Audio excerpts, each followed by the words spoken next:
We are back here again with one more new video. In the yesterday's topic, we had talked about the types of holes, that is the types of voids, that is trigonal void, tetrahedral void, and octahedral voids. And we also calculated the size of the holes, and we have also seen the coordination numbers, right? And we had also solved the problems based on that. In today's topic, we'll be talking about the defects in the crystal. See, this is a very important question. Yesterday's lecture I gave you a short introduction regarding the defects in the crystal.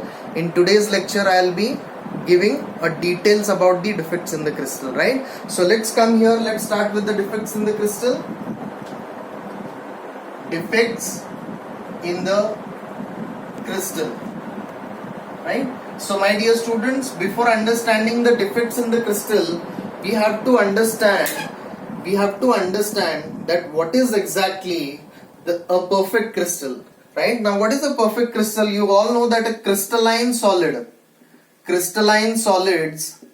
are formed by the continuous repetition of constituent particles. You all know that the crystalline solids are formed by the continuous repetition of the constituent particles, and crystalline solids follow a long range of order, right? A long range of order. So in this case, crystalline solid becomes a perfect crystal, right? It becomes a perfect crystal. But what is exactly the perfect crystal? What is the meaning? So what is a perfect crystal? Perfect crystals are those crystals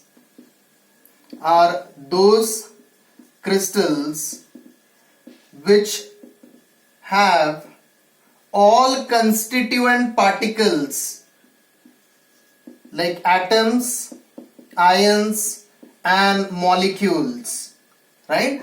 So that is called as the perfect crystal. What is a perfect crystal? Perfect crystals are those crystals which have all constituent particles, that is the atoms, ions or molecules it may be, right? They contain all the constituent particles. See, there is no missing of the particle is there. That is said to be the particular perfect crystal. If there is any one of the missing particle, then we say that there is a defect in the particular crystal. I hope that you are understanding this, what is a perfect crystal, and crystalline solids are considered to be the perfect crystal, right? So this is about the perfect crystal, but what exactly causes the imperfection in the crystal? So let's understand that one by one by defining all the defects.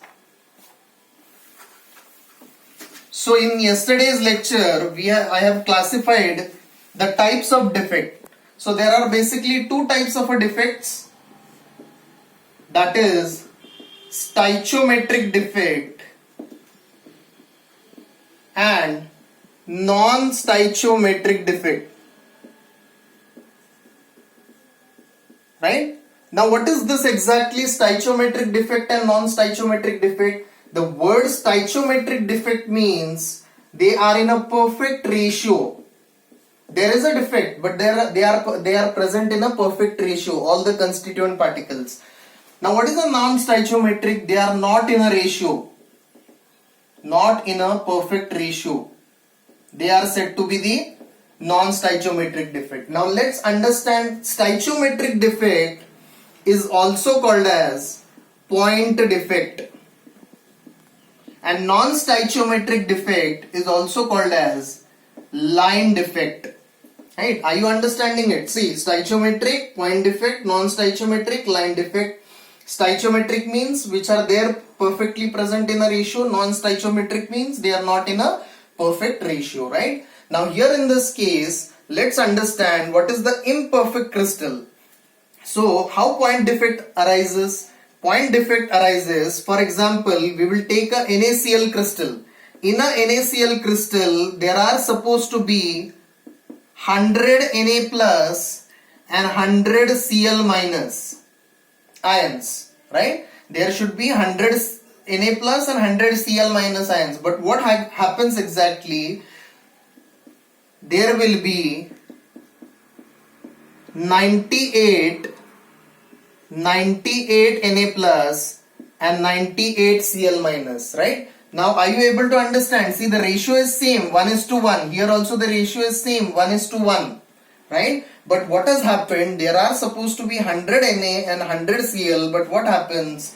Due to the imperfection in the crystal or imperfection in the solid, there are 98 sodium and 98 chlorine. That means 2 chlorine atoms or 2 chlorine ions and 2 sodium ions are missing from the crystal.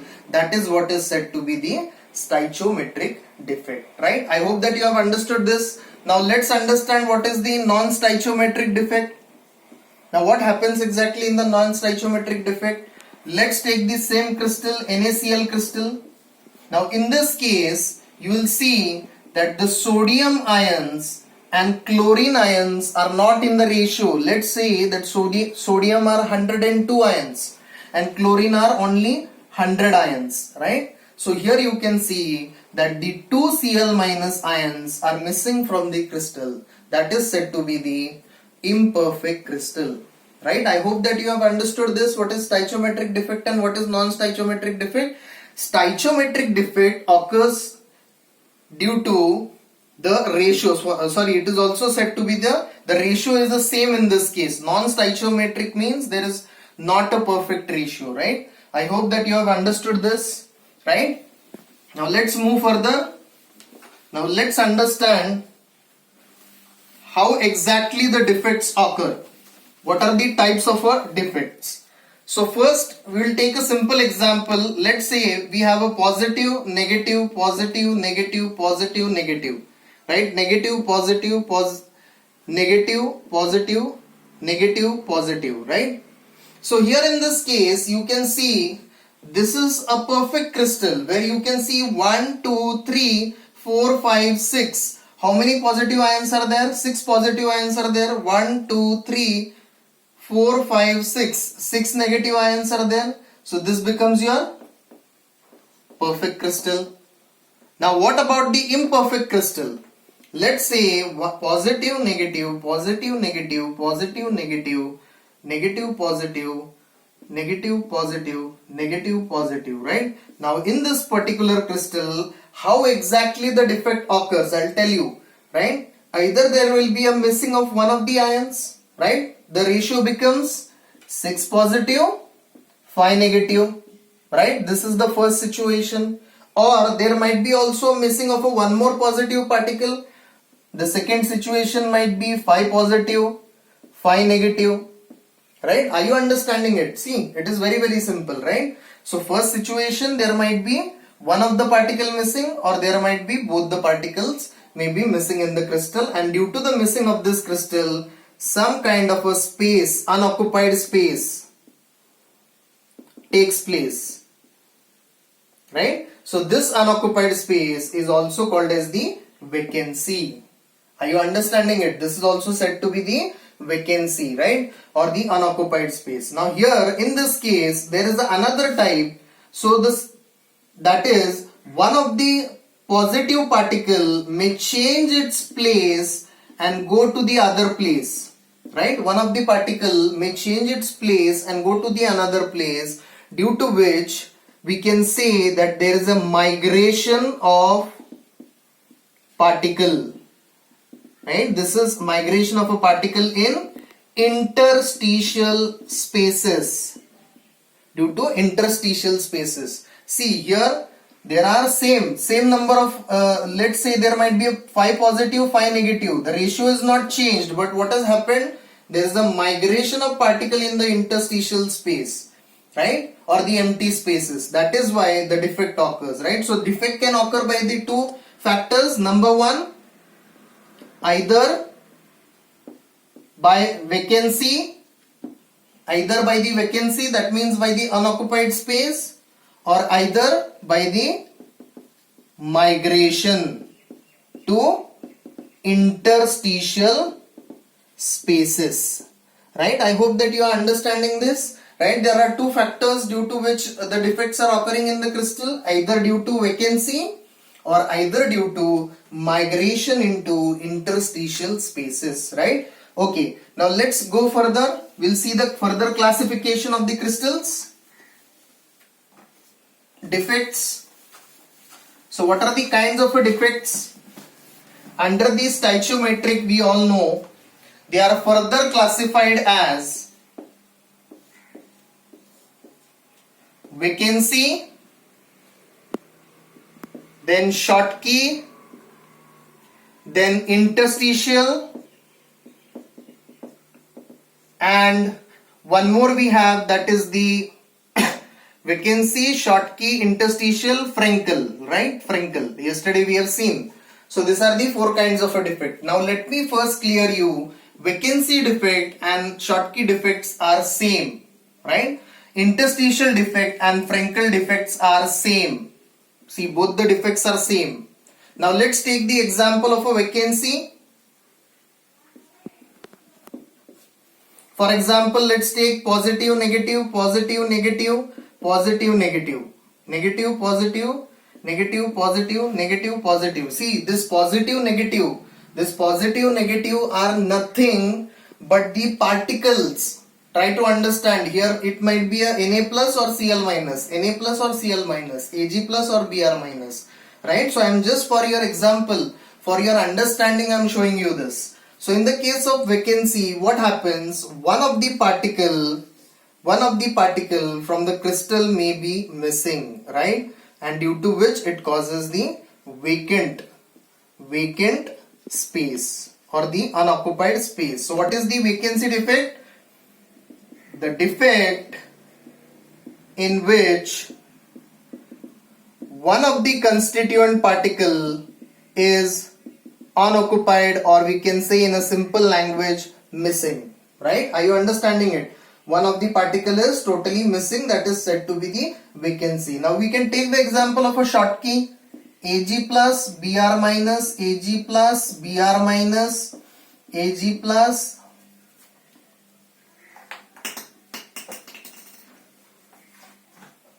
Br minus, Ag plus Br minus, Ag plus, right? So here you can clearly see one of the crystal is missing.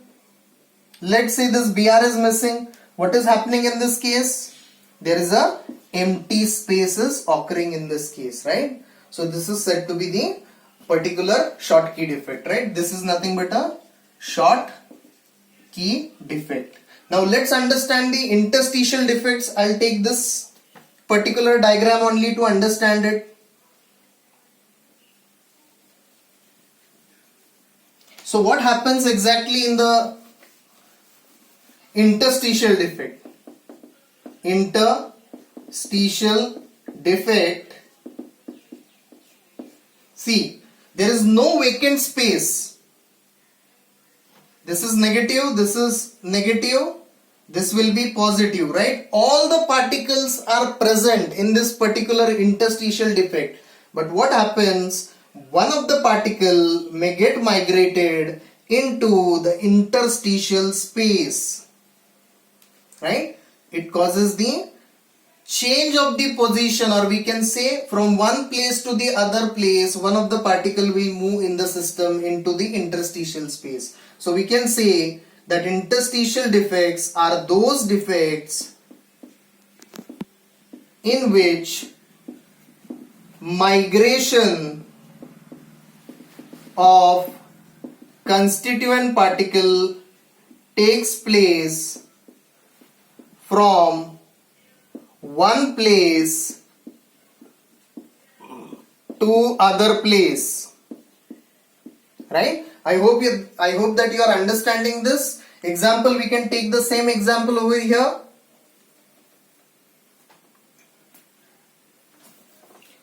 So what is the example here? Ag plus Br minus, Ag plus Br minus and Br minus, right? So here in this case you can see that none of the particle has gone from the system, but only one of the particle has changed its place, right? This particular effect is also called as the Frenkel defect, right? Are you understanding? So vacancy and Schottky are same, interstitial and Frenkel defect are same. So these are the kinds of defects which are present in the stoichiometric defect. I hope that you have understood this. So here in this case, let's say for a Frenkel defect, 1, 2, 3, 4. 4 Ag plus and 4 Br minus are there. So there is no change in the ratio in a Frenkel defect. But what happens in the case of Schottky defect? So what is the, let's take the example Ag plus Br minus, Ag plus Br minus, Br minus Ag plus, Br minus Ag plus, right? Now what happens? There will be a missing of a one of the Br minus from the system. This is said to be the Schottky defect. Now what happens? What is the ratio in this case? There will be 4 Ag plus and 3 Br minus. Are you understanding it? See, try to understand the difference. This is Schottky, this is Frenkel. In the Frenkel there are 4 Ag plus, 4 Br minus. In the Schottky there are 4 Ag plus, 3 Br minus. Right? Now let's talk about the density. What will happen exactly to the density?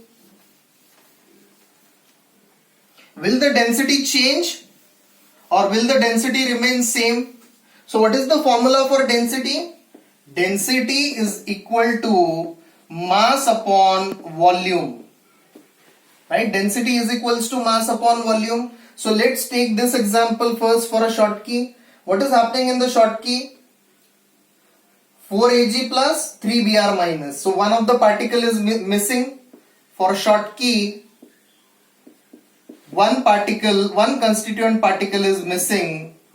So in this case, the mass will change.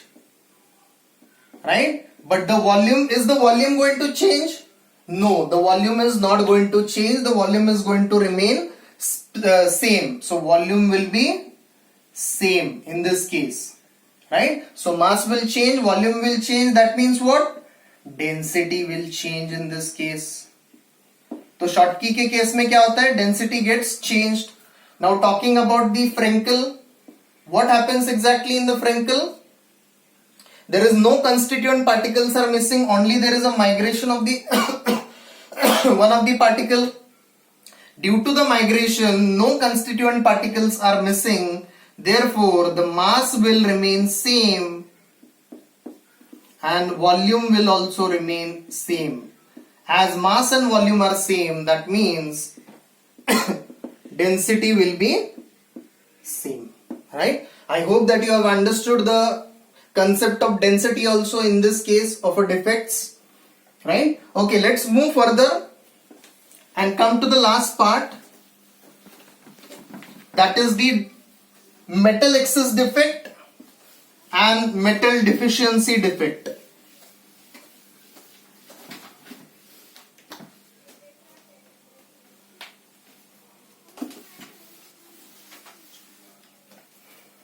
Right? In non-stoichiometric, we all know there are two kinds of a defect. Metal excess defect, metal deficiency defect. Right? So what happens in the metal excess defect? In a metal excess defect, the metal is in excess. In this case, metal is deficient. Let's take the example of a NaCl crystal, and here we will take the example of FeO. Right? In the NaCl crystal, sodium is the metal and chlorine is the non-metal. In this case, Fe is the metal and oxygen is the non-metal. Right? So what will happen? There will be 100 sodium, 98 chlorine. Are you understanding it? See, metal is in excess. Now what will happen in this case? 96 Fe, 100 oxygen atoms or oxygen ions. Right? As we know, this contains a positive charge, this contains a negative charge, right? And this contains the Fe plus 2, this is O minus 2, right? So this is what is happening in this case, where sodium will be excess, that means the metal will be excess, that is why we say metal excess defect. And then in the case of metal deficiency, the metal will be in a less quantity, that is why we say that this is the metal deficiency defect. I hope that you all have understood this particular concept. Okay, now further we come to the very last part, that is the electrical properties. Electrical properties of solids. So you all know what are the electrical properties. Electrical properties are of three types, that is conductor, non-conductor and metalloids. Right, so we can say here metals, non-metals, right, and these are metalloids, right. So we are going to learn about the conductor and the non-conductor as well as the metalloids in the next period. So these are about the electrical properties of the solid, right. So we'll learn about the electrical properties in the next period. We'll continue it in the next period. Thank you very much.